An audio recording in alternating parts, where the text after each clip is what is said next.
These are the VRS Dark Force Pro pedals. So it's a high-end product, stainless steel construction with an industrial aesthetic. Very, very adjustable. All three pedals, the pedal faces in terms of height, depth, angle are fully adjustable, and overall pedal angle is also adjustable. Now, if we look at the throttle pedal first, we have quite a unique design here. So we have a rodless spring, which doesn't quite look right to the eye, but functionally performs extremely well. Absolutely no friction whatsoever, so really nice smooth response. And we have a lot of adjustability here in terms of initial starting force, preload, and also overall force and pedal travel.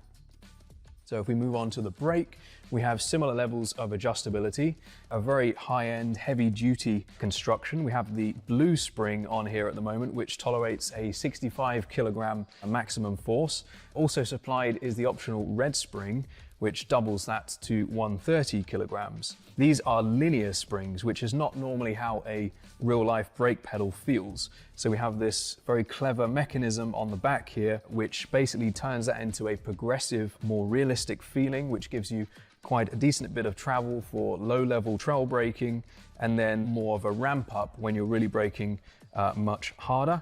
And we have this tie rod at the top, which is fully adjustable, along with preload, so you can really fine-tune that exact force shape to your preference. On the clutch, we have a similar level of adjustability in terms of pedal face and also the shape of the curve. So we try to emulate a clutch plate, which is stiff initially and then flattens out as the clutch gives way. So that's emulated here with a small amount of adjustability, including overall travel as well. So we're very happy with this product, and we hope you are too.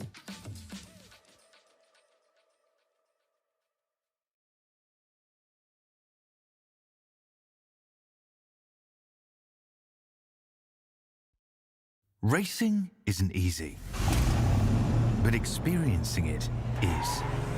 iRacing puts you in the driver's seat with the industry's leading sim racing game. Drive on laser scan replicas of the greatest racing circuits from around the world. Go head-to-head against other drivers chosen by skill-based matchmaking to ensure competitive racing at every level. Compete across all your favorite series in officially licensed cars engineered to deliver the most accurate driving experience possible.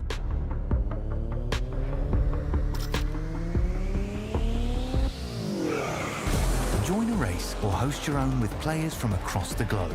Race against the computer or in a league with friends. Feel the thrill behind the wheel. Visit IRacing.com.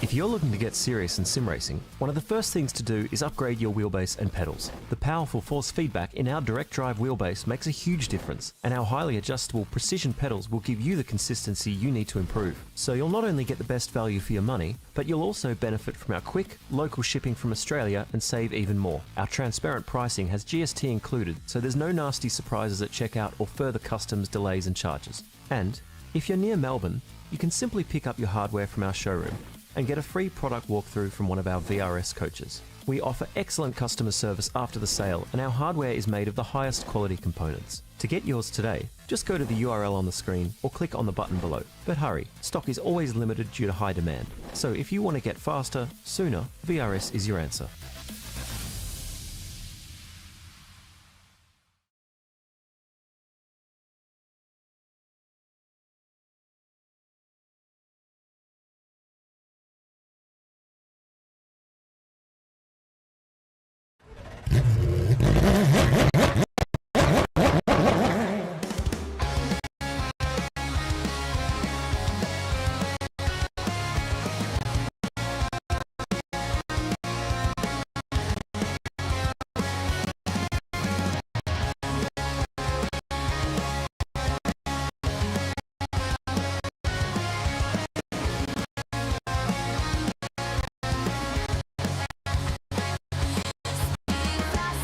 Control, Feel the thunder in my soul, through the danger, through the pain. Only one thing to do to victory lane.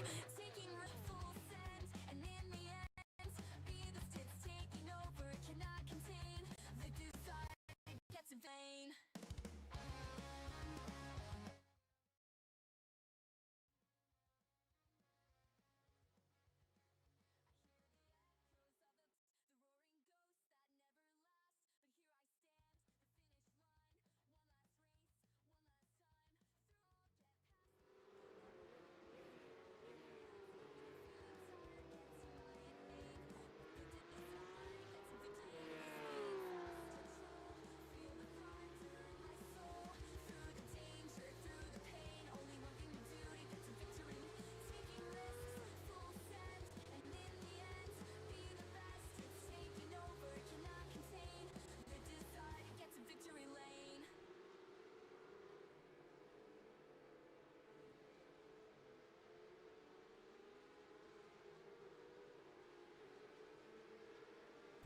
Good evening, good morning, good afternoon, ladies and gentlemen, and welcome back to Infinity Broadcasting. And welcome into the IRWC presents the VRS Porsche Cup Series as we go racing for round 4 of Season 3 out at the wonderful Road America. Cheese Country calls our name as we come into Wisconsin tonight for 60 minutes of racing across one single race. 300 points on the board here this evening for these drivers here tonight as they go racing in feature race conditions.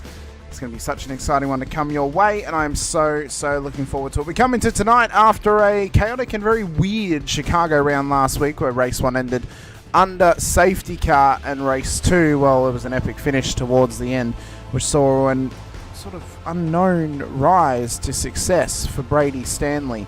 And as we come into tonight's race, we come in with a lot to talk about. First of all, there's been some class changes as we've been alluding to across the first 3 rounds of the season. Those are as follows. Harry Dodds, Craig Schultz and Shannon Fever have been demoted down to silver class. Stefan Lawrence and Angus Lawford have been promoted up to gold class from silver. Paul Wilson, Tim Nicol, Matt Parker have been demoted down to bronze from silver class. Then Dean Reddit and John Akers have both been upgraded to silver class as well. Don't let Brenton O'Brien know that John Akers has gone up, because he'll have my neck when he comes back from work next week. As we come into tonight's race, though, these are the current standings and how we're looking at things. Sam Muir's leading the championship on 565 points. One drop round has now been included. One rolling drop round has now been included. The second will be included as of the end of round 6. So we'll be rolling the drop round over the next few weeks. Ben Pedersen has slotted into P2 in the championship with a 30-point penalty next to his name. If he didn't have that, he would be leading the championship at this stage, but he's still within the hunt for the championship title. Alan Dawson in P3 on 500 points, with Stefan Lawrence and Brady Stanley on equal points on 486 apiece. Stefan now well within the gold class up there, but Daniel Benefield, Gordon Marshall in behind them with Angus Lawford with the top 8. Dean Reddit moving into the silver class, and he's moved into the lead of the silver class on 444 points out of gold class driver Logan Howard at the back end of the top 10. It's then Ellie Gardner, I've misspelled there, in P11 on 436 points, with Simon Mazzomo, Damien Cairns, Rodney Golan in behind, Matt Howard and Harry Dodds. Kurt Chapman now leads the bronze class on 374 points. Ahead of Craig Schultz, John Akers, Tim Nichols P2 in that class now, Alex Schuler, Paul Wilson, Jake Burton, Jamie Fleming and Gary Watson for the top 25. Alex Mateus, Jordan Ferguson ahead of Wiley Blair, Barry Punter, Jared McLeod, Russell Papperell, Jack Anderson, Stacey Boyd, Matt Parker, Shannon Fever and Greg Levine for our 36 drivers in the standings at the moment. We hope to see a lot of them back over the next few weeks and get more of them racing towards the end of the season. I do apologise. As we have a look, though, at tonight's racing circuit, it is a world-famous sports car and local racing circuit in the US as well. It's hosted many an event such as IMSA, Michelin Pilot Challenge, as well as Indy Lights Series 2. It is a phenomenal racing circuit up in the north of Wisconsin, quite a few hours away from Milwaukee, not too far away from Green Bay itself, of course, where the Packers play. And as we trickle our way on in, we are in, as I said at the start, it's real cheese country.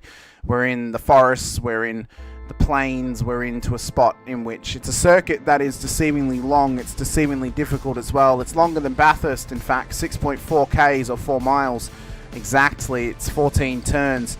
It was opened back in 1955. It's a circuit really of threes. It feels like three different circuits in one. You started out on the main straight, then the run down through turn 1, downhill through turn 2, and then up and then down towards turn 3 as well. This little section is a possibility for early carnage in the race, especially at turn 1 and down at turn 3 where they're good passing opportunities.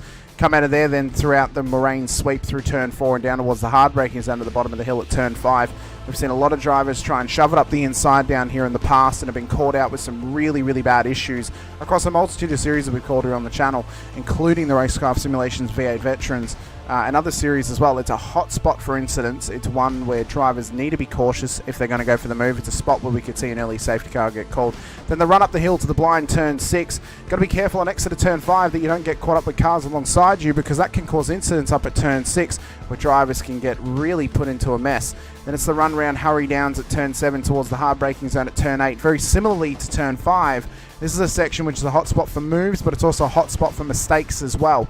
This is sort of where the middle of the second part of the circuit will say. Turn 1 through turn 5, main straight through turn 5, is the first sort of style of circuit, really fast-paced, flowing, few hard braking zones. Then it's the run through 6, 7, 8, then turn 9 and 10 at the carousel and towards the kink at turn 11. This section here almost feels very street circuit-esque.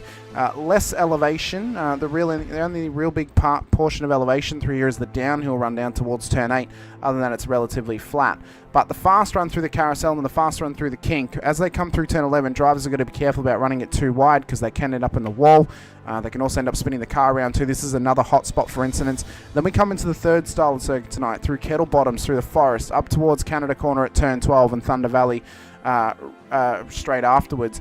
This section here, really fast and flowing. Turn 12 is the only hard braking zone really in this section. As they come under brakes, try and get the move done down the inside. You've got to be careful running it wide. Got to be careful about bringing more and more of that debris back on circuit. You run it up though through Thunder Valley, through Bill Mitchell Bend at turn 13, and then up towards the final corner at turn 14 as well.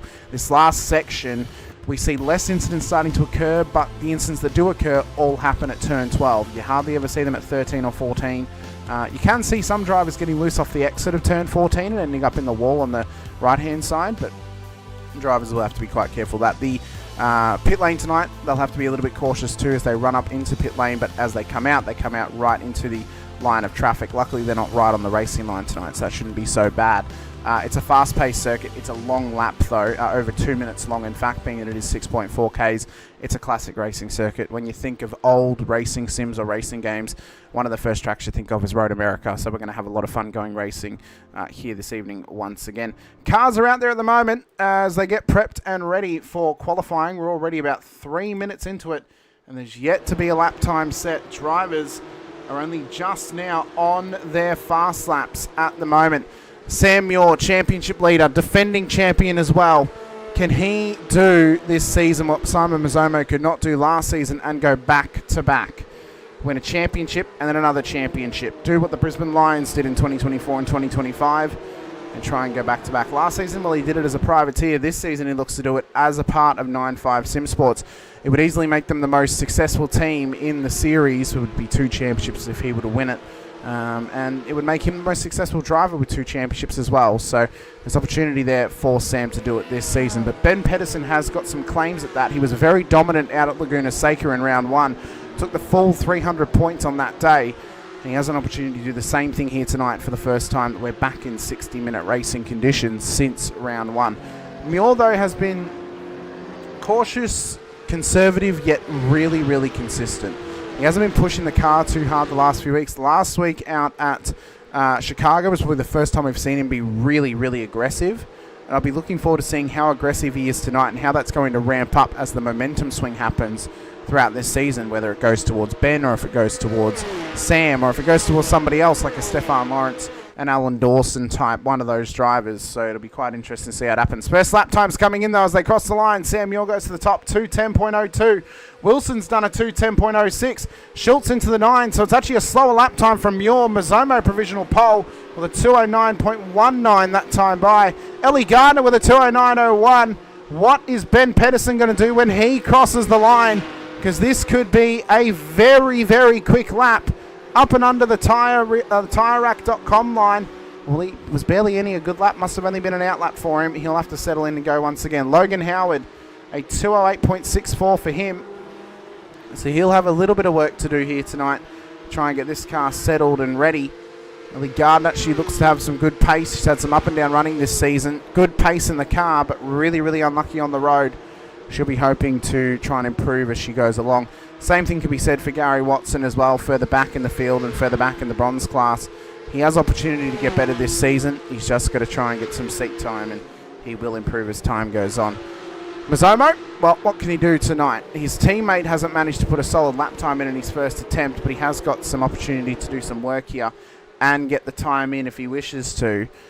We'll have to ride on board with him and see how this lap ends up, because it could be a good one if he can try and better his previous lap time. He's on 3 green sectors at the moment, so it will look to be an improvement for Muir.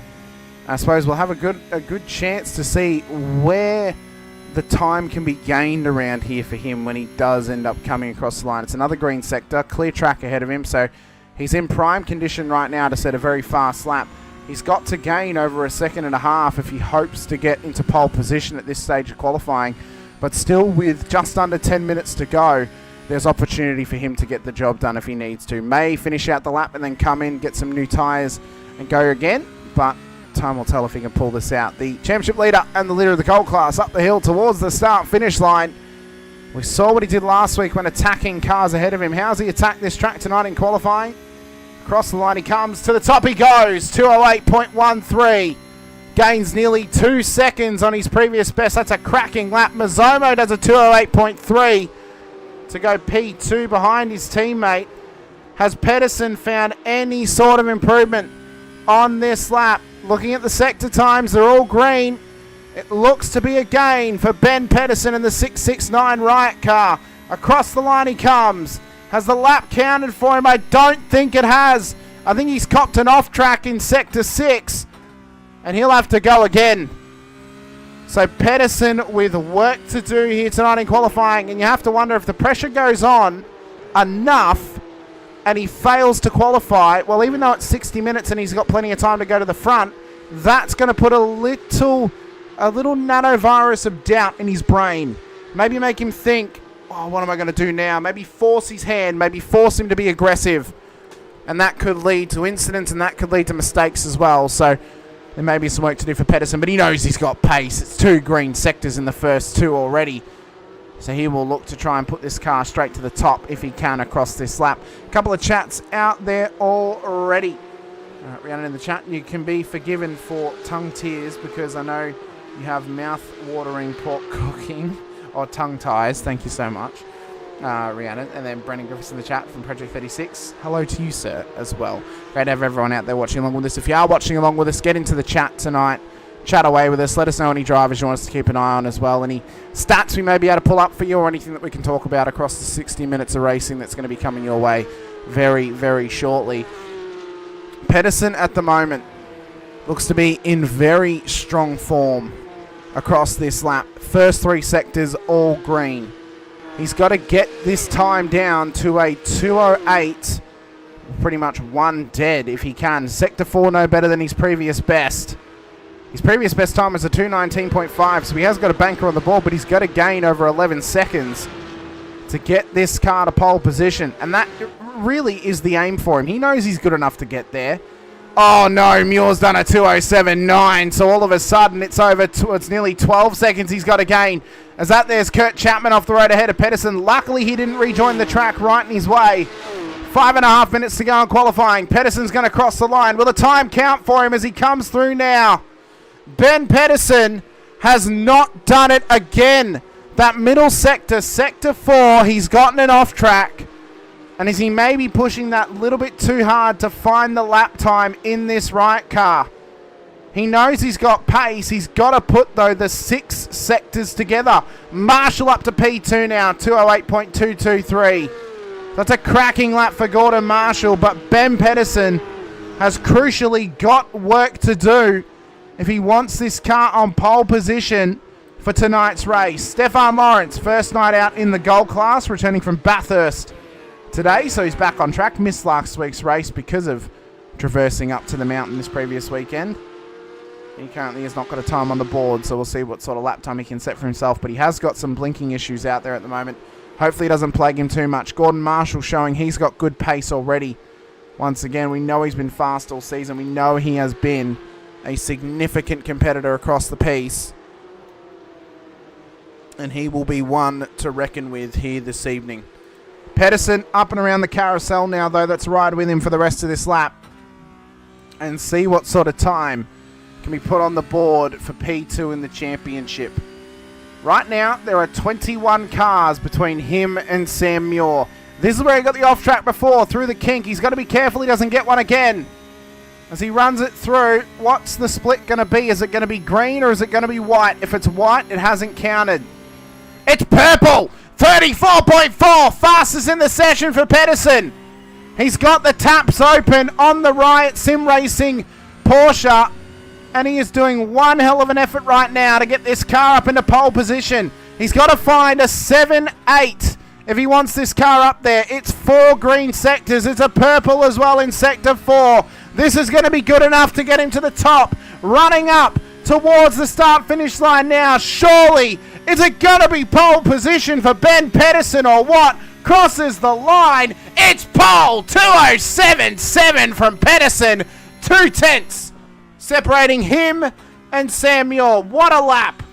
What a lap from Ben Pedersen. That was a significant effort from him to get that job done with 3 minutes to go on qualifying. So now the pressure goes to Sam Muir, who's got to find some green sectors and maybe a purple one here or there to put this 9.5 Sim Sports car into pole position.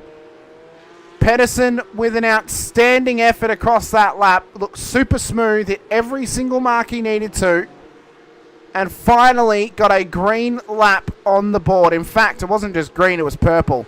Fastest of the session. It was a fantastic effort. 2.5 minutes left. They'll have passed the 15 minutes to complete their laps as long as they've started them before the 15 minutes is up, as per regular feature round rules here this evening.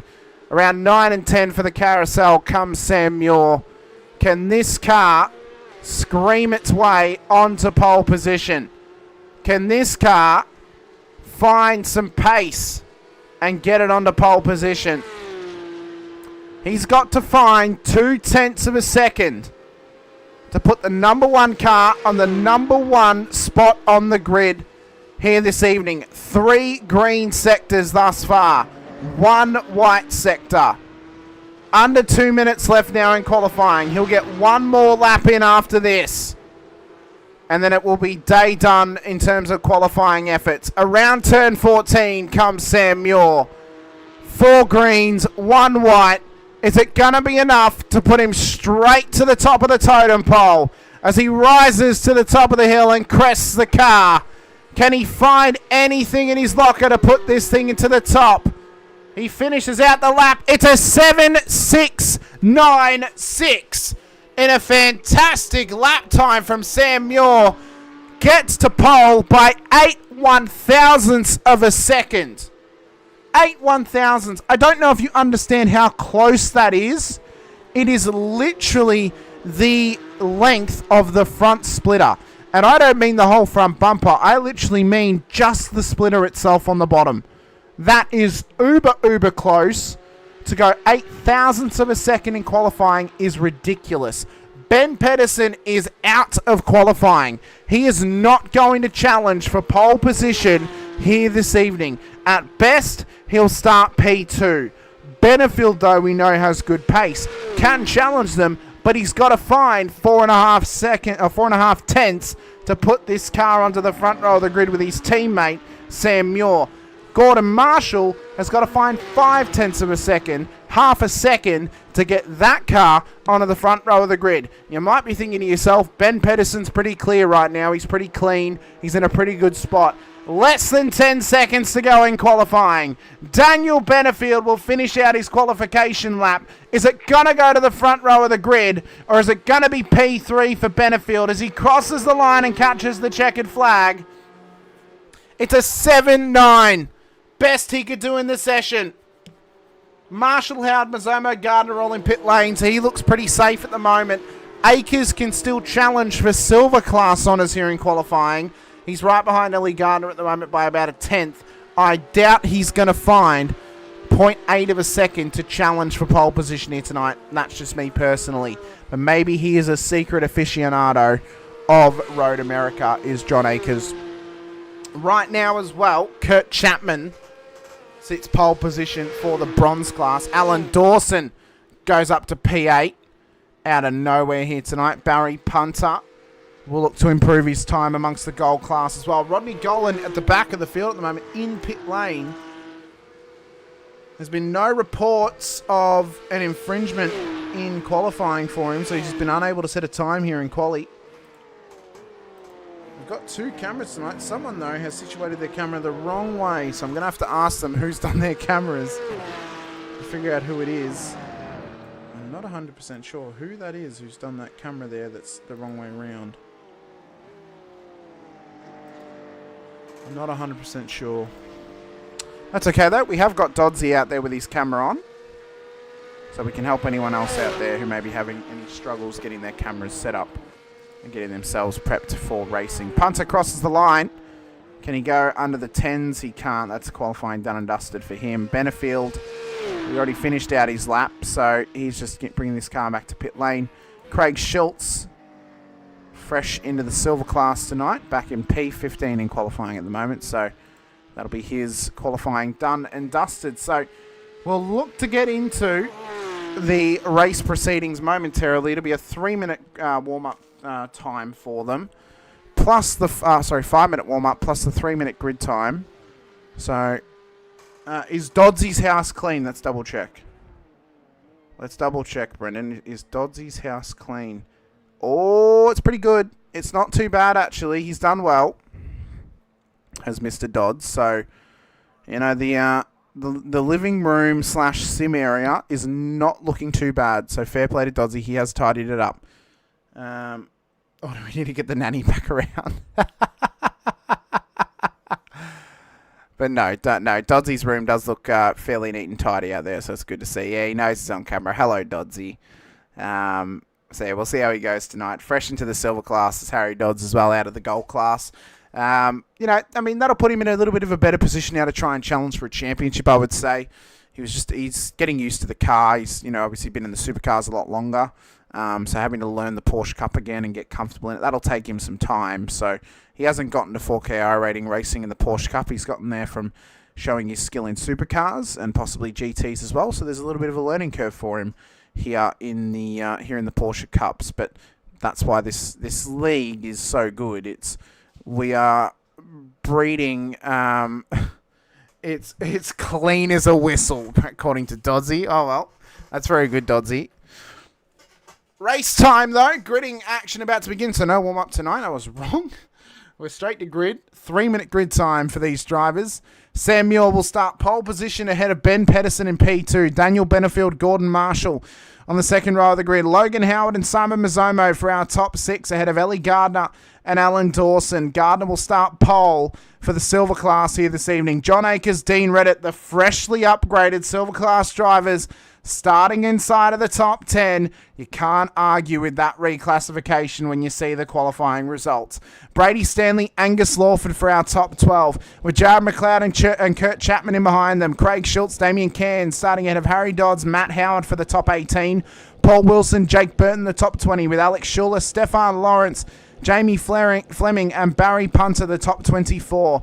As we then look back to Gary Wilson and Rodney Golan at the back of the field. Our race controllers this evening, Greg Favell, Leith McClement and Lucas Burt driving the safety car as well. Our regular chief race steward, Kyle Gretsch, is away at the moment studying for his final exam to become a full-time electrician. So we want to wish Kyle the best in his studies and the best in his exam as well when it does come around to finalising that. So, you know, congratulations to Kyle for getting to the end of his apprenticeship, and best of luck to him to becoming a full-time electrician as well out there too. So everyone's starting to get gridded up though. Pedersen's out on the grid at the moment, just getting himself nice and prepared for the night to come ahead. We're still waiting on Muir, Benefield, Marshall and Mazzomo to join the grid up there. Logan Howard back on the third row of the grid, P5 at the moment. He could be in good stead tonight for a quality finish. His cousin Matt's a bit further down the field, back in P18, so he's going to have some work to do. Marshall now on the grid. The 9.5 boys waiting as long as possible, perhaps trying to save as much fuel as they can in those cars, knowing that it is a 60-minute race. They don't want to waste too much of the petrol on board these Porsches. They've now joined the grid. So Muir, Pedersen, front row. Benefield, Marshall in behind. Howard, Mazzomo, the top 6. Gardner, Dawson, Akers, and Reddit will be the top 10 for the race start here this evening. 60 minutes. Longest race format we have all season. We have 3 of them across the board. Road America is host to our second of the season. The third will be coming in about 4 rounds' time when we're out at Autodrome Internacional Algarve for Portimao in round 8. That'll be our next feature round of the season. Lights are going to go up, though, here at Road America. 60 minutes on the clock. Who is going to walk away with maximum points tonight? 300 on offer for the win as the green flag flies in overcast conditions out in Road America. Muir leads us down towards 1. The scramble's already beginning further back as drivers are trying to get temperatures into those tyres. Here comes Benefield on the inside. Pedersen on the outside. There's contact with Muir. Pedersen's off immediately. Pedersen off the road immediately. Out at turn 1. And he's straight to the back of the field. And now it's Muir and Benefield, the benefactors, the 9.5 Sim Sports cars, into the top 2 positions. And if Marshall's not careful, Mazzomo's going to make it a 1-2-3 quite swiftly if he can. But that has massively affected Ben Pedersen's race. We'll look back at it at the end of lap 1. But Muir leads us through turn 5. Again, this is one of our hot spots of the night to keep an eye on. Lawford and Howard battling away. Lawford's had a good start, up 4. Howard a ferocious start. Down 4, now down 3, as Rodney Gollan has gone off the road down at turn 5, dragging some really bad gravel back onto the track. We know what sort of effect the gravel had in the 60-minute race at Laguna Seca. What sort of effect is it going to have around here at Road America tonight? Through the carousel they come. Sam Muir looks in control of this race. Benefield doing well in behind. Marshall as well. Mazzomo. Akers has dropped down to P10. Reddit's dropped out of the top 10. And the only other driver outside the 10 who started there, Ben Pedersen, down 22 positions after contact at turn 1 on lap 1. He's now going to have work to do across the next 60 minutes of racing here at Road America. But he looks to get it for free on Jamie Fleming.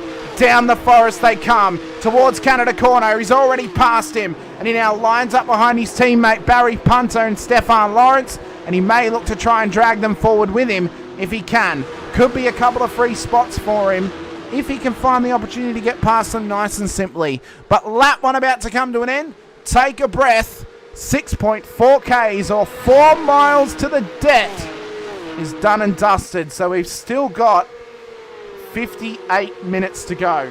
Let's have a quick look at what happened lap 1 with Ben Pedersen. This is a very interesting incident that's happened down there. So we may have to try and go possibly to Dynamic TV to get a better look at it. So as they come through, well, Muir's far enough up on him, but Pedersen doesn't look like he gave him enough room.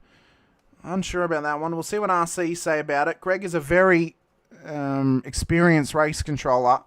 I trust his judgment on this. We'll see what they say. Could be quite contested because there's big implications in terms of the championship.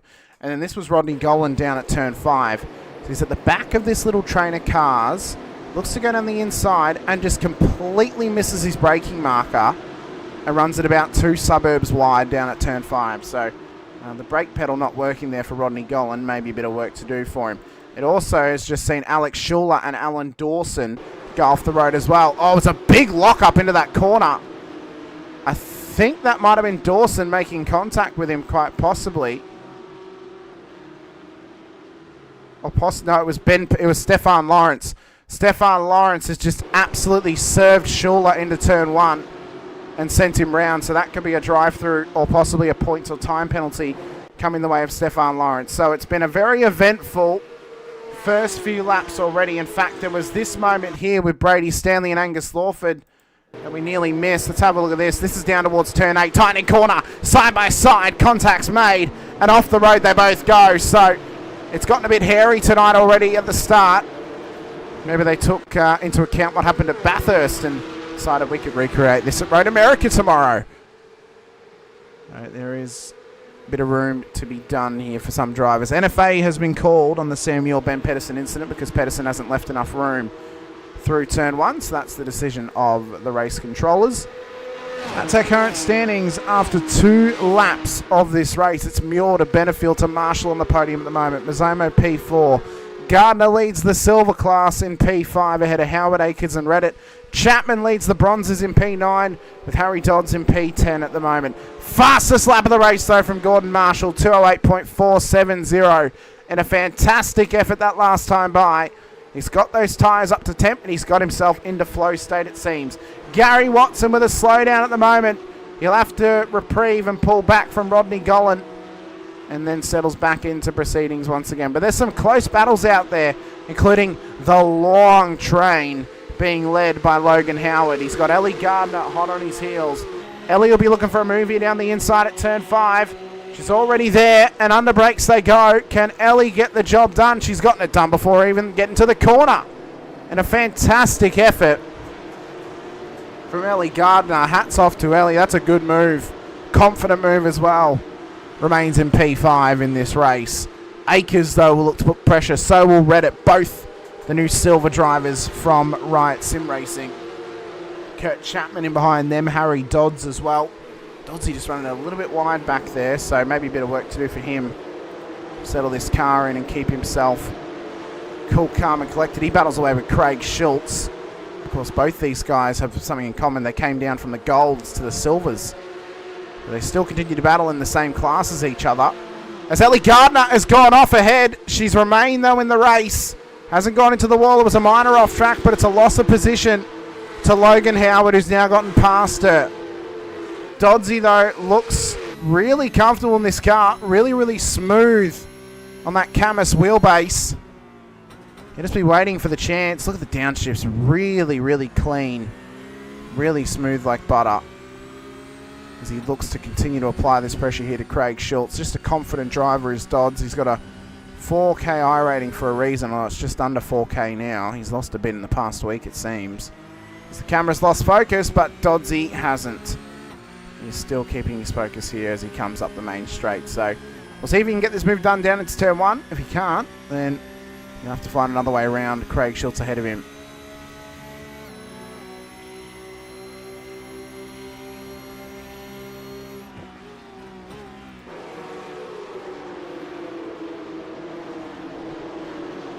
Oh, he nearly did it. He nearly got the job done. You saw the wheel work on the in-room cam that he's got going.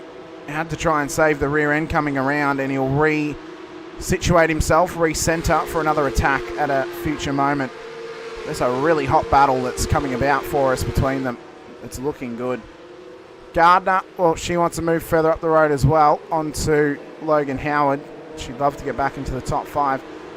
Top 5, in fact, have just started to spread out just a little bit now. Benefield's out to about half a second behind his teammate. And it's another half a second back to Marshall, then Mazzomo by about a second, 0.2. Howard, though, is a real cork in the bottle here for this battle pack behind him. Looks to defend a Gardner. She's not quite willing to go for it just yet. It's the silver class driver. And she settles back in to try and find another opportunity. And that's the difficulty of this place.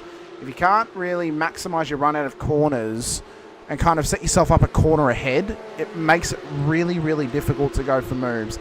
You'll often see drivers, especially if they're trying to get the job done down at turn 5, for example, they're trying to maximise their run through turn 3 to get alongside before the braking zone to make the move a lot easier. So, 8 or 9 times out of 10, when it's drivers who've dived up the inside under brakes, where they've tried to pass into the braking zone, that's when we'll often see contact, because they're just unable to get the car pulled up, where if they're confident and they're alongside, that's when they're able to get the move made. And so this is a track where you've really got to set yourself up a corner before. You've got to maximise a run. As Jared McLeod has gone off the road. Where is he? There he is there, off at Canada corner. So that car has taken a significant wide berth And how has this happened to him? He was battling away. Oh, he's just unable to pull it up. Too wide. Couldn't get the brakes wide. Kept it off the wall, though, and a fantastic effort from Jared. Really, really top-level stuff. And a great job to him as he continues on. So, yeah, you'll often see them setting up a corner ahead, and they'll try and do it by the next corner. So watch Ellie's car here. Watch how she kind of prepares herself. She knows she's not close enough to Logan at the moment. So she may try and actually maximize a run now through turn 5 to try and sneak up the inside up at turn 6. Or she may just bide her time, maximize the run through turn 7, and then get alongside and do it under brakes down at turn 8. So this is kind of the pre-planning and the tactics you bring to Road America the more you learn about the track. It's very, very similar to Silverstone in a sense. It's a very similar length of lap, very similar length on the time clock as well, and very similar in how you have to approach it and how you have to approach battling around this place too. We're 10 minutes into proceedings. Sam Muir still leads the way by half a second back to his teammate Daniel Benefield. The comeback of Ben Pedersen is well and truly on. He's back up to P11 now as he looks to chase down Harry Dodds for P10. It's taken him 10 minutes to get from 22 positions down the order to 9 positions down the order. So he's gained 13 spots in about 10 minutes. That's a fantastic effort there from Ben. And if you do the maths correctly, in another 10 minutes by the third way mark, he should be back on the rear of Sam Muir. But that then comes down to the question of, well, what sort of laps is Sam running? As we can see all the gravel that's down there from the rejoin of Jared McLeod on that last lap. That gravel and that debris is going to have big, big implications throughout this race. You watch later on when tyres are worn down, that's going to be a hot spot for incidents. As he comes back onto the straight, let's see what he can do here trying to chase down Doddsy, because we know the sort of pace that Ben has. The last lap for Muir was a 2:08 dead. So if Pedersen wants to catch him, he's got to either run 2:07s, which he did last lap, it was 2:07.8, fair play to him, his fastest lap of the race. He's got to run 2:07s and get past the traffic that's ahead of him, or run in the 2:08 deads, get past the traffic, and then try and run and blitz quali laps to the very end to try and chase down Muir. Both tactics, whether you do it all at once or you do it in 2 halves, will get you there eventually. But he's got work to do because this is a long train to get past. The lucky thing is for him, he's got 2 teammates ahead of him. So effectively, he's 2 positions up the road. As here comes Dodds down the inside of Chapman. Gives him a little door off the road. Pedersen looks to take advantage of both of them. Battling away up towards turn 6 they go. And they exit round. Pedersen up the inside of Chapman. Took advantage of the knock-on from Dodds. That's a position gain for Pedersen. And he'll now look to try and get the job done on Doddsy when he can get alongside him. That's a really smart tactic there from Ben.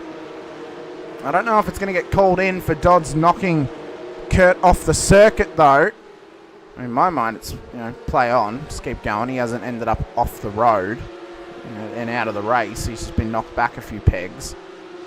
But I mean, when you got Pedersen behind you, you know that it's only going to be a matter of time because you've got 2 of his teammates ahead of you who will try and slow you up to let him pass easier. At this point of the race, just let Pedersen go.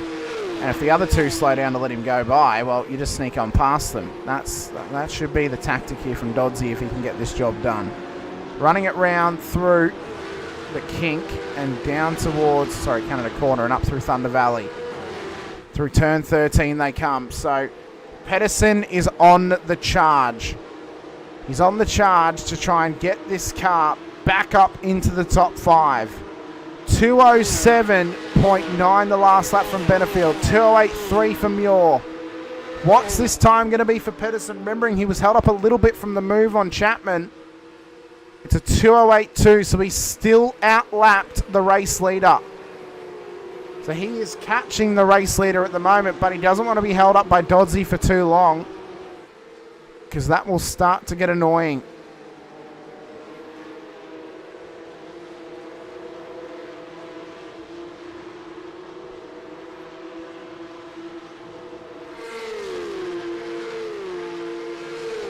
You can see it just starting to get alongside Dodds. Dodds covering that inside line, looking really, really good. Angus Lawford has been given a black flag penalty for the contact with Brady Stanley. Akers and McLeod's incident earlier on was an NFA, but Lawford has got himself a drive-through for the contact with Brady Stanley. Pedersen, through all of that, has finally gotten past Dodds, and a great effort. He'll get this job done on Akers quite easily, you'd assume. And then he'll look up ahead to his teammate Dean Reddit. Through all this as well, Ellie Gardner's now gotten back past Logan Howard in a fantastic move. Muir still has the rear gunner of Benefield behind him. Then there's Marshall in P3, Mazzomo in P4. Pedersen effectively is 2 cars away from the top 5 as he's right behind his teammate John Akers, and he's pushing past to try and get this car back up to Sam Muir. He'll look on the inside at Canada Corner. Akers will give it to him for free, you'd think. Here comes Dodds, though. He wanted to sneak on by. Akers was nearly caught napping then, and Dodds, he nearly got that move done. So now Akers will be feeling the pressure here from Dodds as Pedersen will continue the rundown. Further back, we've got great battles happening here. Lawford and Cairns battling away, but Lawford will have to come into pit road to serve that drive-through. He's not coming in just yet. He's going to continue on.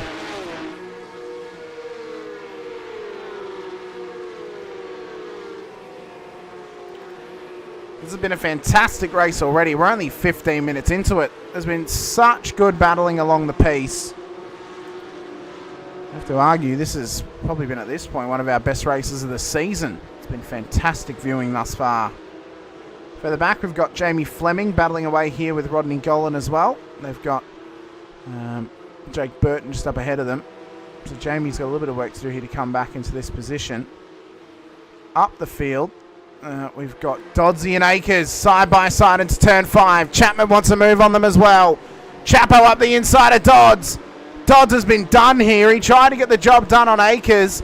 He couldn't quite get there though. He's given a bit of a door to his former teammate of Chapman as they run it up around turn 6. Through comes Chapo. Doddsy gets loose. Makes a bit of door to door. They settle back in again. But Chapo nearly took him to the cleaners there. That was a great little side-by-side battle for a couple of corners, and they'll reset, have a go at it again soon. But it is starting to drag Craig Schultz, Angus Lawford, and Damien Cairns into this battle. The difference maker is Lawford needs to pit, and Cairns is Doddsy's next closest opponent behind him, aside from Schultzy. So Schultzy and Cairns, they're the 2 closest competitors behind in class. Next one ahead of him that's closest is John Akers, directly up the road from him. Pedersen has now caught up to his teammate Dean Reddit, so we'd expect him to get past quite swiftly. It's completely fine as long as he does it nice and clean. Let's see if Lawford comes in this time by. He's got to come in on the next lap at least, otherwise he'll get disqualified. He'll come in now, so Lawford will serve the drive-through. That'll drop him down the order, but there's work to be done. He still has time to come back into this race. Still 42 and a half minutes left to go. Pedersen, fastest lap of the race, 2:07.72. He has turned that car into a rocket ship, but Muir and Benefield and Marshall have all answered the call. They all did a 7.8 on the last lap, so it's only 1/10 gain for Pedersen. All 3 of them know that he is chasing them down.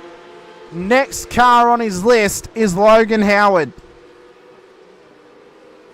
And this has been an extremely impressive charge back through the field for Pedersen. 18 minutes, and he's back up to P7, down 5 from where he started.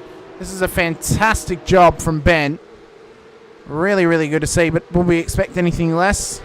I wouldn't think so.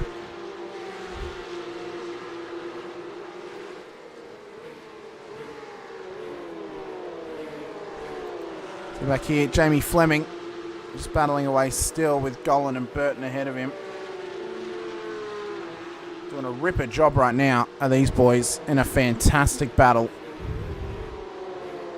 I'll just be hoping. I mean, this is all for the minors, of course, and it's early in this race, but there's still pride on offer. There's still opportunity to get some really, really good points on the board. Especially tonight when it's maximum points on offer. These are the rounds you don't want to miss, because these are the rounds where you can actually score really, really good points by getting one really, really good finish. So that's the benefit of the feature races. The rush rounds, they're the ones that you drop the most points normally because of the changing of the grid and the differential in points across the whole field. Matt Howard has just started a breakaway here from Damien Cairns and Paul Wilson as they battle away. So Cairns has now dropped a spot here to Matt. We'll ride on board with him for a moment. 19 and a half minutes into proceedings. We should start to see pit stops very, very shortly in this race. I have to wonder if there's maybe some fuel saving happening for a couple of drivers out there to make some small gains through pit lane here. It's a really good pit lane to make gains, actually. It's a slow pit lane. So any time you can save in that pit box is a massive benefit to your finishing position at the end of the race. So if these guys are fuel saving, they're never going to save enough to do a one stop.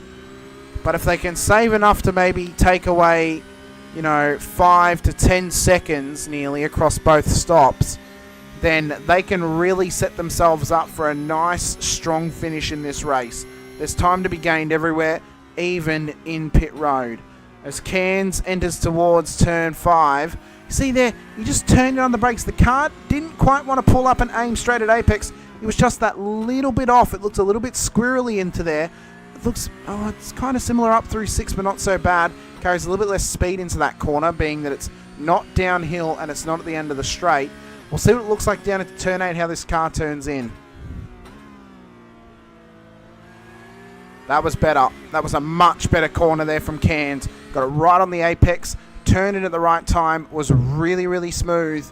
And just keeping this car smooth is one of those big, big tests that these drivers have to deal with across the season.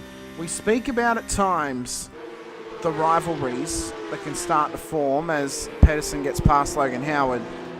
And right now, the biggest rivalry on track has got to be that of 9.5 Sim Sports and Riot Sim Racing. As Sam Muir and Mazzomo are in. So Muir and Mazzomo are into pit lane. Gardner, Pedersen, Howard all in as well. So I think Benefield and Marshall here have saved themselves a lap. This could be crucial. This could be crucial for their race. Dodds and Chapman have got another lap as well. It's a car, not a squirrel. I'd argue a Porsche Cup car looks like a squirrel. I would make that claim. So Benefield and Marshall now lead the way to Dodds, Chapman, Dawson, Golan, Fleming, Stanley as Muir's into pit road. So let's watch pit lane and see where they all end up. We're well into pit stop procedures as Muir and Mazzomo leave. Where's Pedersen? He is still in the box. He's still there. He's just dropped now, and he's going to drop right behind Gardner. He is right on the heels of Ellie Gardner, is Ben Pedersen. And he'll now start to apply pressure to get this car into what is effectively a top 5 position of this race. Gary Watson has now split Simon Mazzomo and his teammate Sam Muir. So there'll be a little bit of filtering through that. We'll take this time though, as Pedersen looks to get this job done on Gardner. Down the inside, she lets him have it. Smart move there. She'll live to fight another day. We're a third of the way through the race. We're into the first pit stop period as well. We're going to take this time to give a quick thank you to our series sponsor, VRS Virtual Racing School. Don't go anywhere. We'll be back very, very shortly with more action around 4 of Season 3 of the VRS Porsche Cup Series, live from Road America.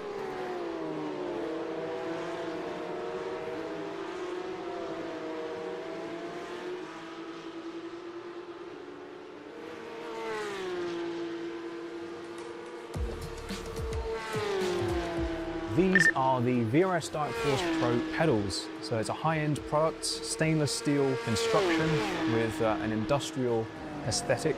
Very, very adjustable. All three pedals, the pedal faces in terms of height, depth, angle are fully adjustable, and overall pedal angle is also adjustable. Now if we look at the throttle pedal first, we have quite a unique design here. So we have a rodless spring, which doesn't quite look right to the eye, but functionally performs extremely well. Absolutely no friction whatsoever, so really nice smooth response. And we have a lot of adjustability here in terms of initial starting force, preload, and also overall force and pedal travel. So if we move on to the brake, we have similar levels of adjustability, a very high-end, heavy-duty construction. We have the blue spring on here at the moment, which tolerates a 65 kilogram maximum force. Also supplied is the optional red spring, which doubles that to 130 kilograms. These are linear springs, which is not normally how a real-life brake pedal feels. So we have this very clever mechanism on the back here, which basically turns that into a progressive, more realistic feeling, which gives you quite a decent bit of travel for low-level trail braking, and then more of a ramp up when you're really braking much harder. And we have this tie rod at the top, which is fully adjustable, along with preload, so you can really fine-tune that exact force shape to your preference. On the clutch, we have a similar level of adjustability in terms of pedal face and also the shape of the curve. So we try to emulate a clutch plate, which is stiff initially and then flattens out as the clutch gives way. So that's emulated here with a small amount of adjustability, including overall travel as well. So we're very happy with this product, and we hope you are too.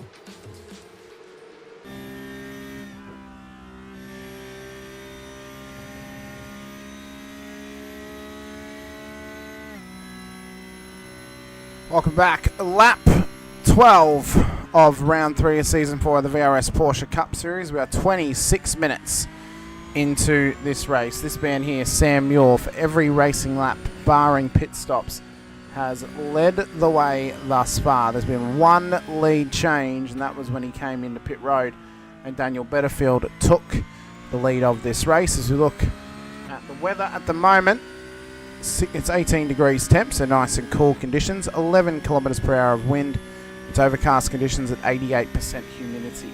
As we look into that weather just a little bit further, we can see it's 0% chance of rain though. So it's overcast conditions, but there's a heap of grip out there to be found. This man right here, Sam Muir, has had the most laps of this race at the moment. He's led 11 of them. There's only been one lap he hasn't led, and that was when he was in pit lane. He still sits in first. He started from first as well in this race, so he looks to try and get this car home to full 300 points. The main number to think about at the moment is 7. It's 7 seconds separating that man right there, Simon Mazzomo, and that man right there, Ben Pedersen. That time is coming down at a slight rate. Now, it's not speeding up significantly at the moment. If Mazzomo, Marshall and Benefield begin to battle, though, Pedersen will chase them down. The main issue for Ben is he doesn't have any of his teammates around him to bring the fight to 9.5. Because right now, Riot Sim Racing are further back in the field. Reddit and Akers are back in P8 and P9, but they're unable to match Pedersen for pace. The only two drivers out there who can match him for pace are Alan Dawson and Stefan Lawrence, and they're outside of the top 10. So when he gets there, he's going to have to go 1-on-3 with 9.5 SimSports. Now, he has got Gordon Marshall up there, who is one of his acquaintances that he invited over to the series, so he may have a friend to battle Mazzomo and Benefield with. But the problem is, Sam Muir's a further 4.3 seconds up the road from that battle. So he's got to try and get through that battle and then chase down Muir at a further 4.5 seconds with only 30 minutes to go. This is going to be an intriguing battle to the end of this race. It's going to be an intriguing prospect of what could be coming our way as we continue racing around Road America. It's been a fantastic chase down of Ben Pedersen and a fantastic comeback as well after what happened on lap 1, where he didn't leave enough room at turn 1 to Sam Muir. and got an NFA because of that move that happened. So Muir leads the way. Benefield under pressure a little bit here from Marshall and Mizomo. 6.4 seconds is the time as Pedersen crossed the strike. What is that gap going to be come the end of the lap? Well, if we look at their last lap times, Pedersen did a 207.94, Mizomo a 208.58. So you round those up to 207.9 and a 208.6. It's around about a 0.7 of a second gain on that last lap. Says to me then the gap should be down to 5.7 seconds come the end of lap 14. We'll see what it is though when he crosses the line once again. Craig Schultz putting pressure here on Kurt Chapman in their battle for P10 at the moment. In behind them, we've got Damien Cairns trying to chase down Alan Dawson with Matt Howard on his tail as well. So some good interclass battles happening in amongst the midfield. The front-running cars have kept themselves in a nice solid line astern at the moment. They're not really separating themselves other than Muir, who has run away. But Benefield, Marshall and Mizomo are still closely contested at this point. So the podium is still on offer for Marshall. Podium lockout is still on offer for 9.5 Sim Sports. And the opportunity at a podium is still on offer for Ben Pedersen. Is the opportunity at a win still there though? Every lap that goes by, every minute that ticks by on the clock as well, the likelihood of Ben Pedersen being able to win this race skyrockets downhill. It plummets down the mountain of possibility if he can win this race. The only X factor in that will change that is if there is a safety car called when they need to take their second pit stop for the splash and dash. That is the only way Ben Pedersen, reasonably speaking, is going to gain 10 seconds and chase down the back end of Sam Muir's car. Muir has just done a 208.094, Benefield a 208.4, Marshall and Mizomo 208.5, 208.6. Well, watch for Pedersen's lap to come up. It was a 207.6, so it's a full second that he's gained on Simon Mizomo. That last lap actually was a 207.8, sorry, so it was around about that 0.8 of a second that he gained. So this time is slowly but surely dwindling away. And if you're Mizomo, you're rocking and rolling. You are in cruise control, pushing this car to its absolute limits and pushing this car to try and chase down the competitors ahead of you and cut down the possible hurt that you're going to take on the championship leaderboard. As he comes through turn 6, he can just see them in the distance as they came through turn 7. He'll see them down at turn 8 as he comes across the crest. There they are down there. So they are within view of him. They're within striking distance, and in their mirrors right now, they'll see him. They will see his headlights in the mirrors just appearing every so often. But right now, he can't do much more than chase down the clock. 5.5 seconds is the gap. He hasn't gained nearly as much as what he has on previous laps. He's probably gained about 3/10 this time by, so the less that he gains across these laps, the worse it's going to be, because he's going to run out of time otherwise to be able to battle them and get to position. Unless he's playing the smart game of situate and conserve and take P5 on the road. Possibly could be the plan. But he is still making some natural gains at the moment as well. But this could also be a scenario that they've actually just put the wick on and they've decided to race their cars forward. So he's gained a lot though in the last sector. So that's where the pace is coming from for Pedersen. It's now down to 5.3 seconds. So he's gained roughly 0.3 or 0.4 of a second across that lap. As he crossed the strike, the lap time was a 208.2. So it was only a 200th of a second gain over Simon Mizomo up ahead of him. So he's got a little bit more work to do, and he's got to start pulling out qualifying laps if he wants to chase these guys down. As we look back to Kurt Chapman and Craig Schultz, these guys are continuing to battle along in what is a fantastic battle here on the road. Might follow this for the next few laps or so. See that Schultze is just starting to get a lot more confident in this car the more laps that he does. It is really, really great to see the significant growth that he has been having over the last few seasons and over the last few races. He has been getting better and better week in and week out. And we hope that it will mean that he can challenge for the Silver Championship this season and earn his way back into gold class when it comes to the promotions at the end of the season. We're past halfway point though, 34 and a half minutes into it right here at Road America tonight. It's been a fantastic night on the road. I hope you all as well enjoyed your Bathurst weekend. Watching through qualifying on Friday, the shootout on Saturday, and then the race on Sunday. It was probably, for my money, the best 1000 since 2014. And I would argue it was probably the best Gen 3 race we've seen since the Gen 3 came into supercars. I know that they might be big claims, but it was an extraordinary race. It had a lot of ups and downs. A lot of the front runners that you thought were guaranteed to win, a lot of the predicted drivers you thought were going to win, Kostecki, Waters, Feeney, Brown, they all hit the wayside very, very quickly. And then it came down to some real cherry pickers. The only one who obviously was the race winner, Matt Payne, he was really the only championship contender that I would claim as a all-out-and-out contender, proven contender this season, who was challenging for that race win. He ended up getting the chocolates on the day, so congratulations to him.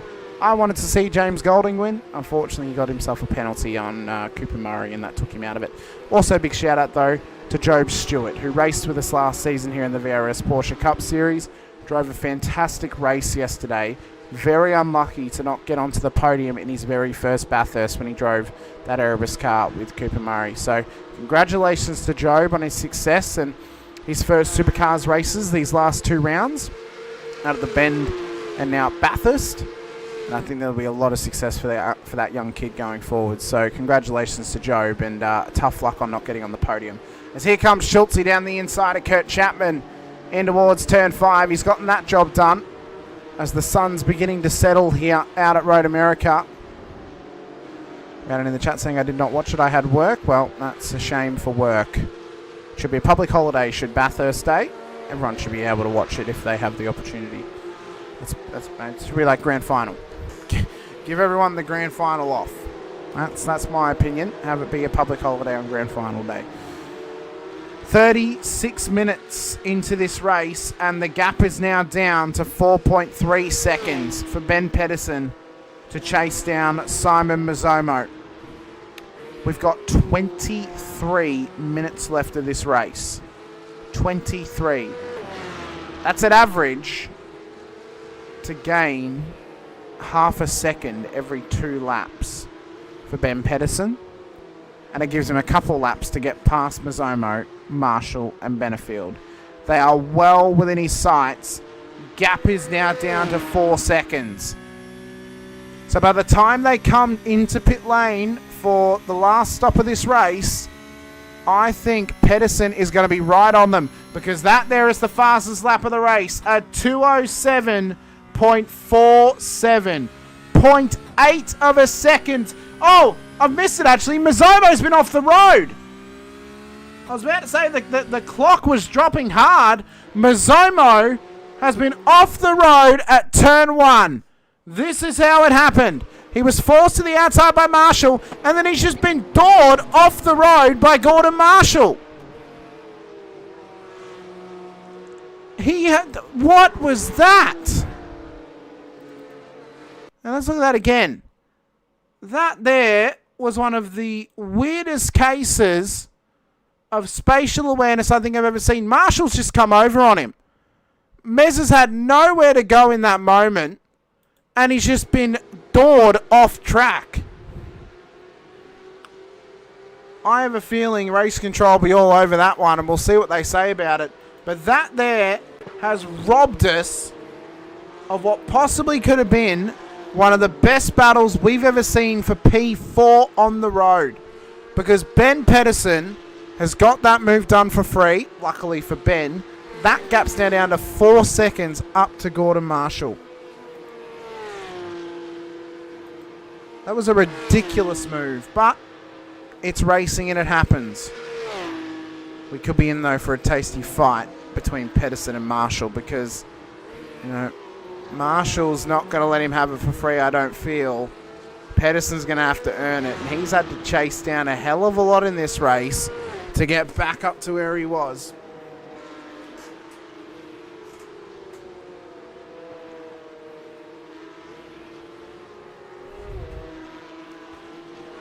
So as we come up towards the start-finish line and the timing strike, 3.8 seconds between Ben Pedersen and Gordon Marshall.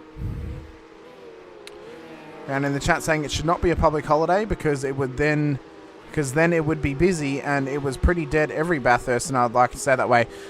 You do understand though, Rhiannon, that Bathurst is always on a Sunday, and not everyone works on a Sunday, and if it was a public holiday on a Sunday, it means that no one would work on the Sunday. Everything will be closed for Bathurst. I think everything should be closed on Bathurst Day. That's my opinion. It would make the days beforehand busier, but you'd get a Sunday off if you worked on a Sunday. Kurt Chapman battles away, though, further back with Alan Dawson and Damien Cairns. As we've got 20 minutes left on the clock here at Road America in round 4. Jake Burton has had a big incident further back. He's gone off the road. He was in a heightening battle with... who was that behind him? I think it was Rodney Gollan. With Rodney Gollan, he's gone round on his own down at turn 3, so the tyres have begun to give away from him. And off the road he went. At the same time, Harry Dodds had been off the road as well in a separate incident down at the final corner. Doddsy has gone right down the way. He's accidentally taken tyres on his first stop.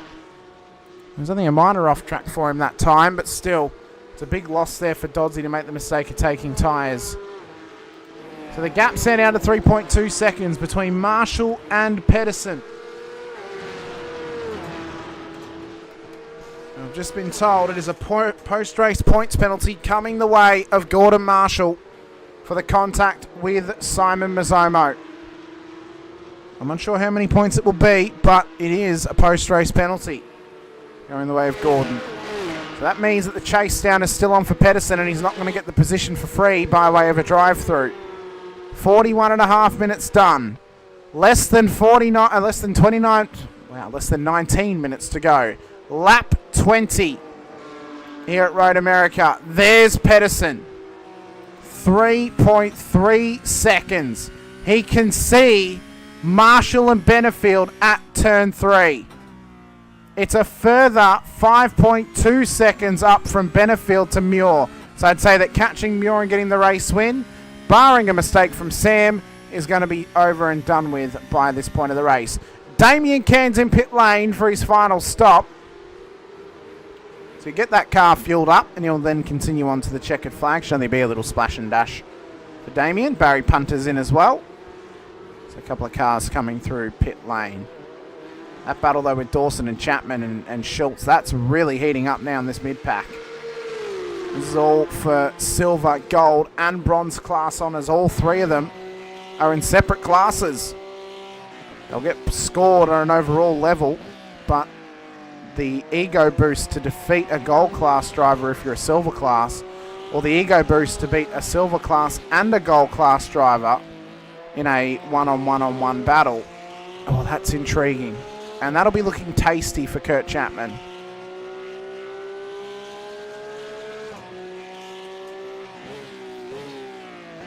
As they come in towards turn 8, Schultze is still under significant pressure here from Dawson. You see here it there, he's holding a little bit of throttle as they come through the carousel.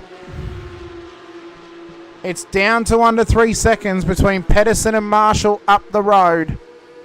But this battle is looking fantastic. We'll see if Dawson's going to be willing to go for it yet on Schultz if he can. Sam Muir's in pit lane. So the race leader is in. Pedersen has gone with him.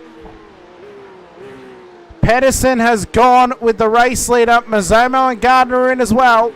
This will be to try and undercut some time on Marshall and Benefield up the road from him. This is a crucial pit stop for Ben Pedersen. No mistakes are allowed to be made.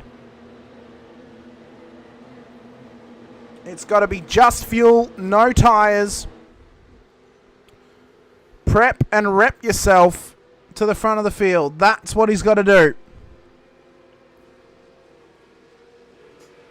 So into the box.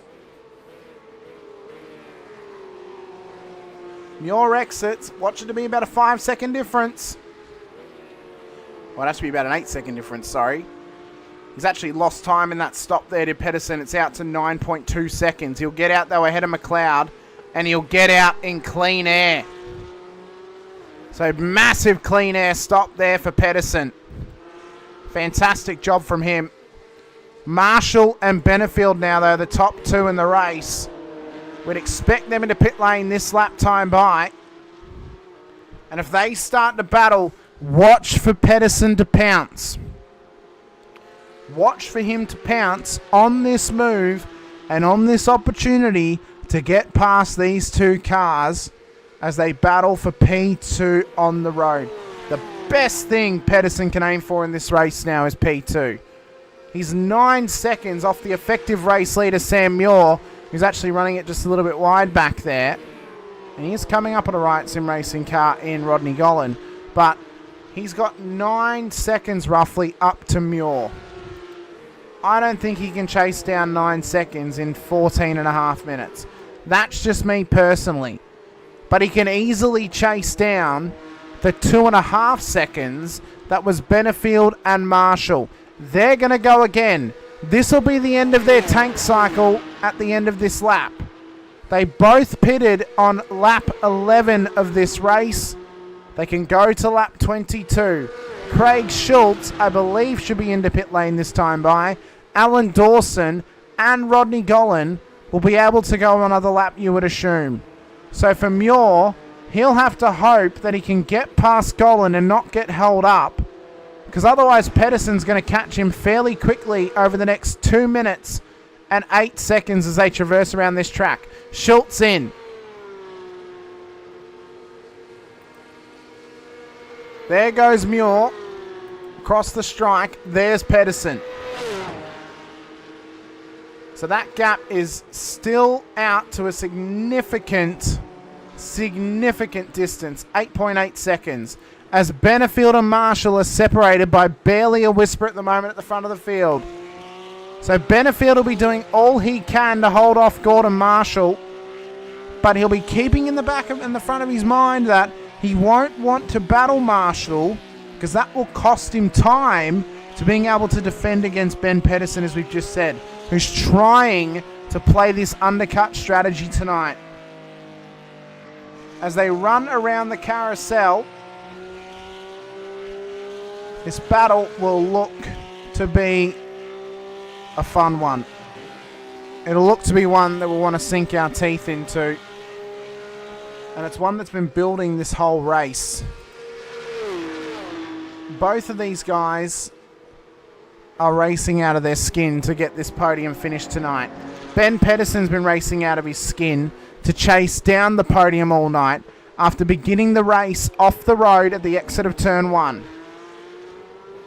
Sam Muir has been driving a very controlled, conservative, but consistent race in the lead the majority of the way, as Benefield and Marshall commit to the pit stop.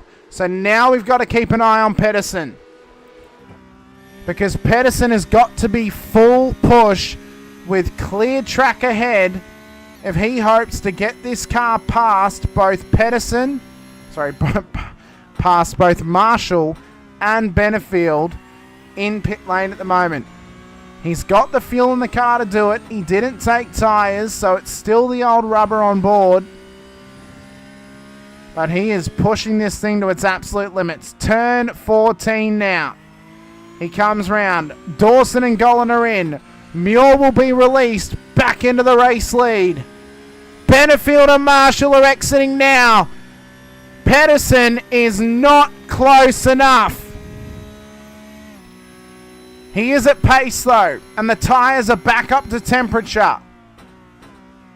But pitting early has cost him 2.3 or around about 3 seconds in pit lane. Both Marshall and Benefield took a 10 and 11 second stop. They gained 3 seconds in pit lane. And you remember what we spoke about earlier on. If you can save time in the pits, especially at this place because of how long and slow that pit lane is, it will benefit you. And it has come up as a straight flush for Marshall and Benefield to save across this race those 2 laps worth of fuel, because what it's given them is a 5.3 second buffer back to Ben Pedersen. And with 10 minutes to go, I don't think there's a world that Ben Pedersen can chase down 5.2 seconds. I don't think it's going to happen. I don't think Benefield's going to chase down 2.7 seconds to chase down his teammate Sam Muir. But Marshall can still get P2. As Reddit's just run it slightly wide back there. Marshall can still get P2 in this race. It can still be done.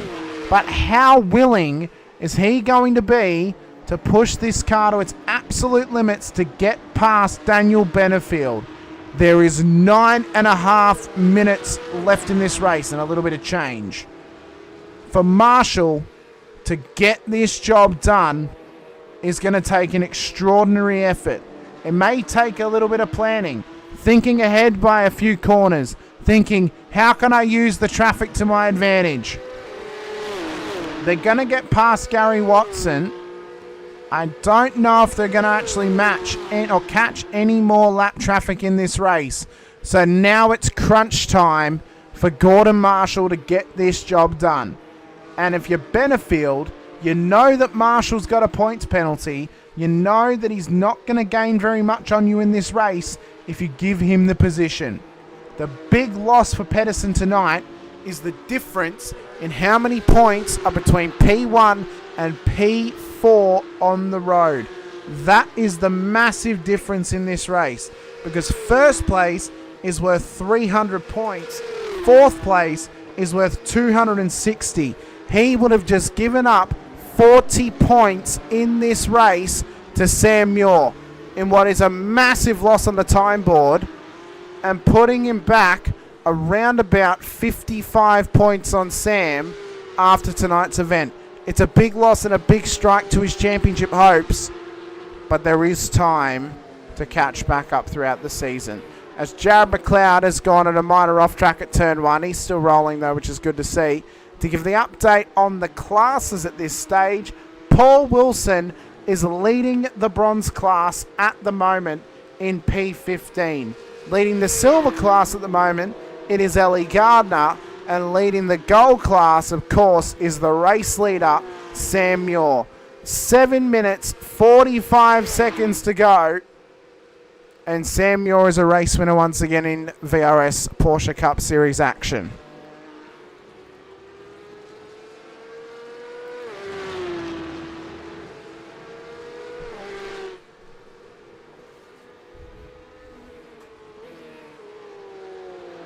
Let's follow Sam here for a lap and turn it up for a moment. Let's watch how the race leader and the pole sitter does it. And just check in with what a lap of Road America looks like on board the Porsche Cup car.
What a lap it was with the race leader. 5 minutes to go on the clock. 5-minute warning for Road America here this evening. Black flag has been given to Alex Schuler. He'll look to come into pit lane. Gary Watson has made a hell of a mistake, actually. He is currently on wet weather tyres. In a very interesting choice by Gary. I don't understand why he wouldn't have unticked tyres in his stop and why they've actually gone to wets. But that probably sums up his night to this point of the race. So, a bit of a reset moment there for Gary, unfortunately for him. Stefan Lawrence, what a weekend away can do for you, what a hangover can probably do for you. He's now down in P23. Not really gelling with this circuit here tonight. We'll see how he goes across the next few weeks of racing. Next week, we've got a fantastic race coming your way. It's our second of 4 rush rounds this season as we go racing at Circuit de Gilles Villeneuve out of Montreal for round 5 of season 3 of the VRS Porsche Cup Series. Coming up for the rest of your week, in fact, as Logan Howard continues about away with Ellie Gardner, coming up the rest of your week here on the channel, Friday night, we go racing for round 5 of the IRWC Rodnock Cup Season 2 action out at Pocono Speedway for 50 laps of the triangle. It's going to be a fantastic race to come. Saturday night as well, 8:30 p.m. Australian Daylight Savings Time. We go racing once again with more Racecraft Simulations V8 Veterans action as we'll be going racing out at Autodromo Internacional Algarve for Portimao. 44 laps to come away in that race, 200 Ks. It's going to be a fantastic one to watch at this point of the season over in Vetsland. 3 different races, 3 different race winners thus far. So it's going to be a fantastic time ahead across the weekend. And then Monday night, we're back with you once again at 7:50 p.m. Australian Eastern Daylight Savings Time here in the Porsche Cup Series. Many, many more, though, races to come this season. Many, many more opportunities for drivers to win races. Opportunities are those that you want to try and take as Dean Reddit has gone off the road at the final corner. What has happened to Dean down here? He's gotten loose. No, it's his teammate who's gotten loose. Wait, that's John Akers continuing on. Sorry, that was John when he actually came past. This was Dean Akers going off the track. So Dean ran out wide. They're trying to get past the lap traffic of Gary Watson, who's on those wet tyres, remember. And Dean has ran wide, caught the sand, and has spun that car round and put it into the gravel. So there's a bit of lead up there. There's a bit of lead up on this because these guys are trying to get past Watson. Now, let's ride on board with him here. And let's see, what does Watson do? So Watson's out wide. Dean's looking to come past him. Watson's obviously going way too slow because he's on wet tyres. Dean realises he's coming in too hot, takes avoiding action and ends up in the grass. And so then my question is, if Gary's out there on wets, why has he been allowed to stay out there on wets? Because right now, he is a rolling roadblock as everyone else is trying to come past him. He's got to be aware that he's on wet tyres and he's got to bring that car into pit lane because it is unsafe to leave that car out there right now. The important thing though to remember is we are only a lap away from the end of this race. It'll be white flag when Sam Muir catches the strike line at the top of the hill. And it'll be 1 minute on the clock. So we're going to go into around about a minute and 14 seconds into overtime. Very, very roughly. Maybe a minute and 20 seconds into overtime. So Muir crosses the line. 3.5 seconds is the gap between him and Daniel Benefield. What this will do tonight is this will extend his championship lead into a significant space this season. It will raise Benefield up the standings a little bit, not including the drop rounds at the moment. I mean, Sam still leads the way, but not including drops. He'll be hoping for a solid performance here tonight nonetheless. He'll still lead, of course. Daniel's going to be challenging now the top 3 in the championship since Stefan Lawrence is so low down the order.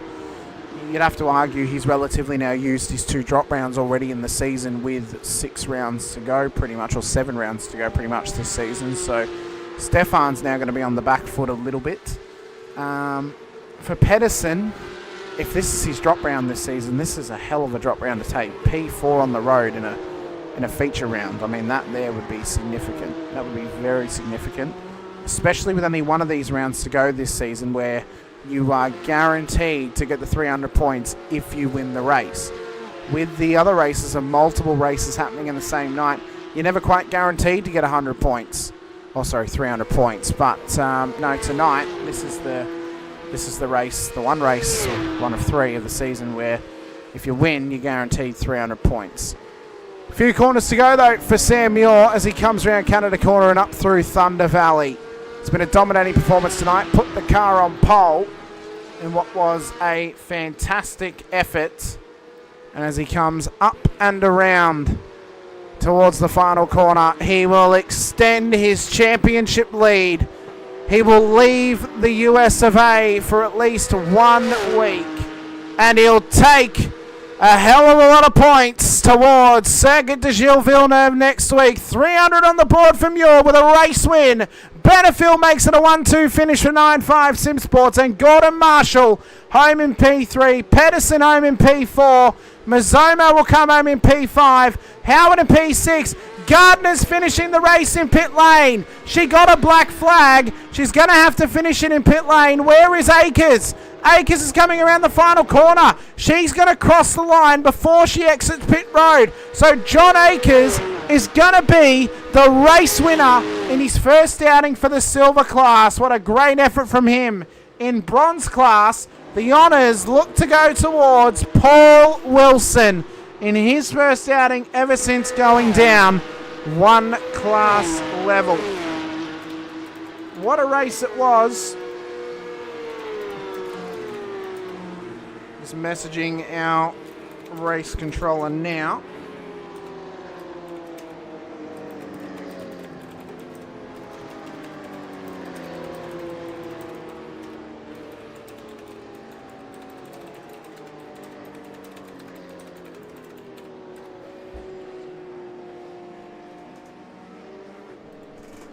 What a race to the end. And what a race win for our class winners here tonight. Ellie Gardner having to serve that black flag on the final lap means that she would have now knocked herself down out of the race win. So it's a real shame for Ellie. But them's the breaks sometimes. We await our winners to come in of Muir, Akers and Paul Wilson. And we'll have a quick chat to them post-race once they're in there, of course. As the celebrations have been epic tonight for Muir. As the sun has now come down, the lights have now come on, and he's gotten himself going once again. Let's look back, though, at the real game-changing moment in this race.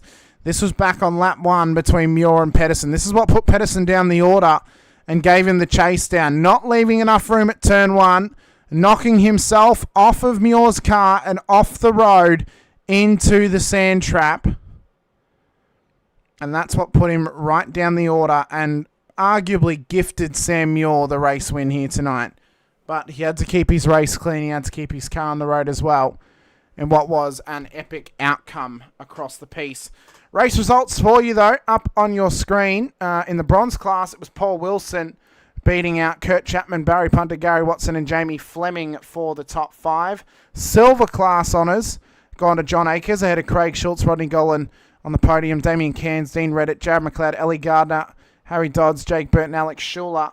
And in the gold class, of course, the honours have gone the way of Sam Muir ahead of Daniel Benefield, Gordon Marshall, Ben Pedersen, Simon Mazzomo, Logan Howard, Alan Dawson, Matt Howard, Angus Lawford, Stefan Lawrence, Brady Stanley for the top 11.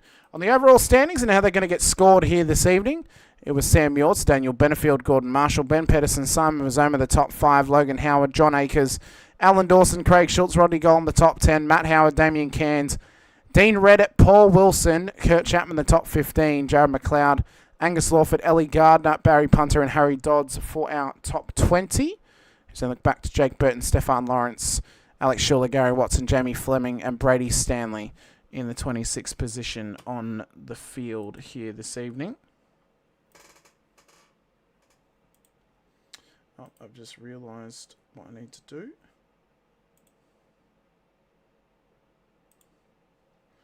You change some permissions for people.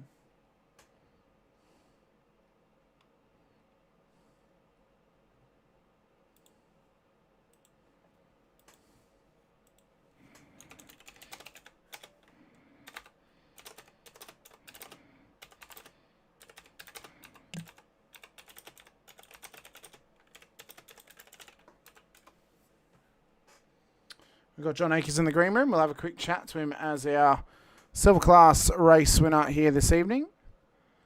Where is he on track? There he is there. Let's have a quick chat to him.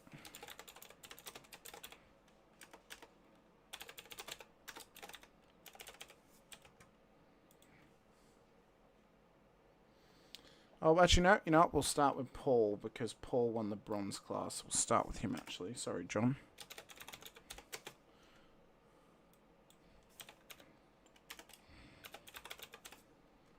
There we go. Let's start with Mr. Wilson. Paul Wilson, congratulations. First outing ever since being dropped back to bronze class, and you take home a race win. Congratulations on your efforts. How did you find it was racing out at Road America tonight for 60 minutes? You gotta love Road America, mate. It's awesome. I love Road America. It's great. Great circuit, isn't it? It's fantastic. You can often have just some of the best just group battles with this one. You just get in little packs. It's sort of strung out a little bit by about halfway, but anyway, first third of the lap, first third of the race was really cool. So yeah, good fun. Now, how did what were your feelings, Paul, about being demoted down to the bronze class from silver class? Did it make you upset? Did it make you happy? Did it make you want to strive to prove that you could be in silver class again, or was it just I just want to go racing? It doesn't matter what class I'm in.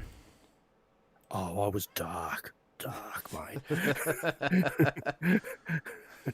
But it kind of felt exactly the same as racing in silver or gold for that matter. So no, it didn't really matter to me. I'm quite happy with one big happy class. It's fine by me. But yeah, no, didn't really mind one way or another. I really haven't got a hell of a lot of pace at the moment. I'm not putting any practice in whatsoever except getting in on the night and just making sure I stay clean as best as I can and enjoying the racing. And I'm definitely enjoying the racing. So thanks to all the racers out there. Well, you boys. That's very good, Paul. You're such a fun character to have in the field. You know, we haven't been able to speak very often on the podium or on the post-race chat, but it's a pleasure to have you in here every single time. You always find a way though to give me a good little chuckle whenever you come in, which is good. But no, congratulations on your race win in the bronze class, Paul. Let us know anyone you want to give a shout out to from myself and the rest of the league. Congrats once again, and best of luck out at Montreal next week for round 5. Montreal, okay. We'll see how we go there. Look, thanks to all the bronze miners out there. I had a good battle with who was I battling with towards the end there? Kurt Chapman, I think, was coming up behind me, but I just held him off. So yeah, good fun. Thanks all. Really appreciate racing with you guys and girls. Thanks. Thank you so much, Paul Wilson, bronze class winner here this evening. Massive thank you to Paul for coming and have a quick chat to me. Next up, we have John Akers, our silver class winner here this evening. If I can spell correctly, that'll be great. There we go. The silver class winner here this evening. John, congratulations. 2 race wins for Riot Sim Racing here this evening. You've taken home the silver class honours. The first thing I want to ask you though, John, is what were the thoughts when you saw Dean coming up on Gary Watson, who was on wet tyres when there were a few laps to go, and he's come thundering into turn 14, caught the grass, and has just exited stage left into the sand trap and let you through for the race win? Oh no, I can't hear you, John. I can't hear you at all. Why can't I hear you, John? Make sure your mic's set correctly on your input settings. You're lighting up, which means your mic's working. It's just I can't hear.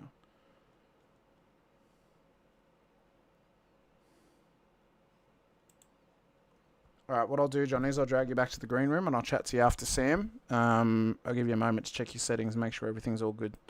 Go do a mic check in your voice and video settings just to make sure your mic's working. We'll come back to John. We'll have a quick chat to our race winner whilst he sorts that out. So we'll have a very, very quick chat with the gold class winner here this evening and an overall winner as well, Sam Muir. Sam, congrats. Race win on the board. Started in a little bit of controversial fashion when Ben decided to not give you any space into turn one and he ended up exiting onto the sand trap. But that pretty much handed you the win at that point because you had two of your teammates behind you in Benefield and Mez, who obviously very talented drivers. Benefield's a former race winner here, Mez is a former champion. And then you had the X Factor and Gordon Marshall racing with you guys as well. Was there any worry about the win going away from you tonight after that moment? Or did you think, oh, if I can keep it clean and keep it on the road, I should be able to have this in the bag? Yeah, cheers, Hamish. Yeah, it was a huge shame there. Turn one with Benny. Was looking forward to a good scrap tonight, but yeah, wasn't meant to be. I was a little bit nervous because Benny and I race each other plenty throughout the week, and usually we're able to keep it pretty clean. So I wasn't too sure exactly what had happened there, but yeah, I was up on the curb there. So yeah, just a shame there for Benny, and he did an awesome job to come back through the field. But yeah, as soon as that happened, it was just head down. I had Benefield and Mez in behind me to help get me through. They had a good scrap with Gordon as well. But yeah, it was just a matter of heads down, let's work together, try and keep it clean and conserve off tracks because they're super easy to rack up around this place. And yeah, we were able to do that and come away with the 1-2. So yeah, great result for the team. Well, I think as well that the important thing to remember is too, you've just extended now your championship lead with one drop round included out to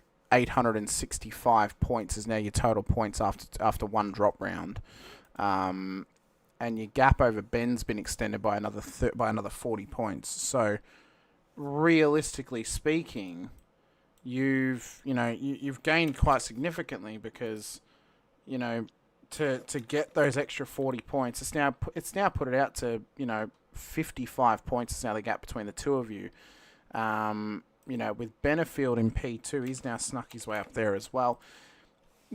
These feature races, though, with the fact that it takes one win to get the max points, surely with only 3 of them in the season, these are going to be the focus where you've got to try and push for the race win because this is where you can gain the most points across the whole season in terms of one race result, comparatively to the multiple race formats like the sprints, especially the rushes, and then the finale at the end of the season.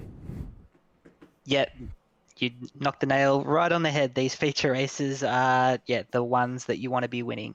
Found that out after round one when Benny, blew us away at Laguna. So it was super important that we didn't let him double up in these feature rounds because, as you said, with the way that the points are structured for this season, it still rewards consistency, but it's definitely more of a reward for winning races as well. And we all know how good Benny is and how many wins he's going to rack up between now and the end of the year. So we got to take our opportunities when we can. So yeah, was super thankful to get the dub tonight. As you said, though, Benefield's right in the fight now as well, and he's only going to get faster and faster as this championship goes on. He's only sort of just getting back into iRacing and the Cup car, so yeah, it won't be too much longer before he's blowing us all away and cleaning up on these Monday nights. So yeah, we've got to make the most of it and get as many points now while we can. Well, he's only about 100 points off of you now at this stage, provisionally, of course. Mez, obviously, who missed the first round, he's a little bit further back. But when we take 2 drop rounds into consideration, Ben would drop the 260 from tonight. You would drop your 280 from round 1. There's 35 points that separate you after 2 drop rounds. Now, obviously, ultimately, would you want to be dropping 280 points, or would you rather be dropping a lot less worth of points in your 2 drop rounds? Yeah, it's a bit hard to say. I suppose it's good to have, those rounds still in our pocket and gives us some freedom. I think there's still 3 rush rounds on the card, and we know exactly how hard it is to accrue any points in those sorts of rounds. So I suppose it gives us a little bit of freedom in those rounds, but yeah, at the same time, there's just no point really looking at too hard at those championship points this early in the game, because those 2 drop rounds are going to be quite telling. Benny's obviously had a little bit of bad luck to open up the season, but who knows? The way that he goes, he sort of drives with that sort of high risk, high reward sort of style, and there's absolutely nothing wrong with that. It pays dividends more often than not, so he's going to win more races than us between now and the end of the campaign. So from our side of things, we've just got to keep our head down, keep doing what we're doing because it's working for now, and hopefully jag a few more wins between now and the end of the campaign. Well, hopefully you can continue on this momentum swing that you've got going for you now.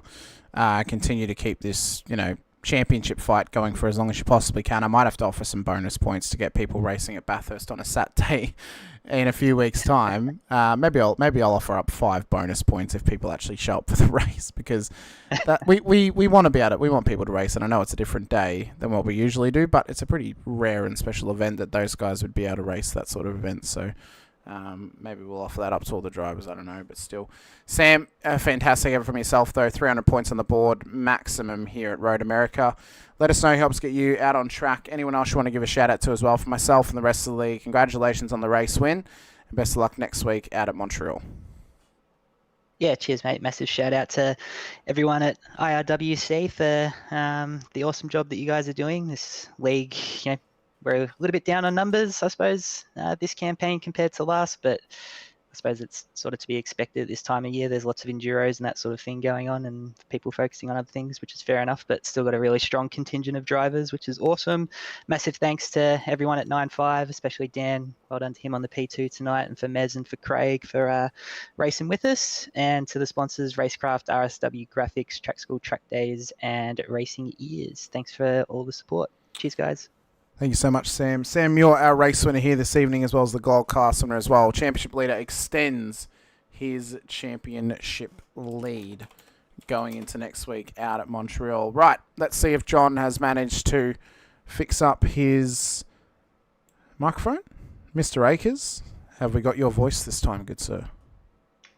Yes, we do. I can hear you. Very good.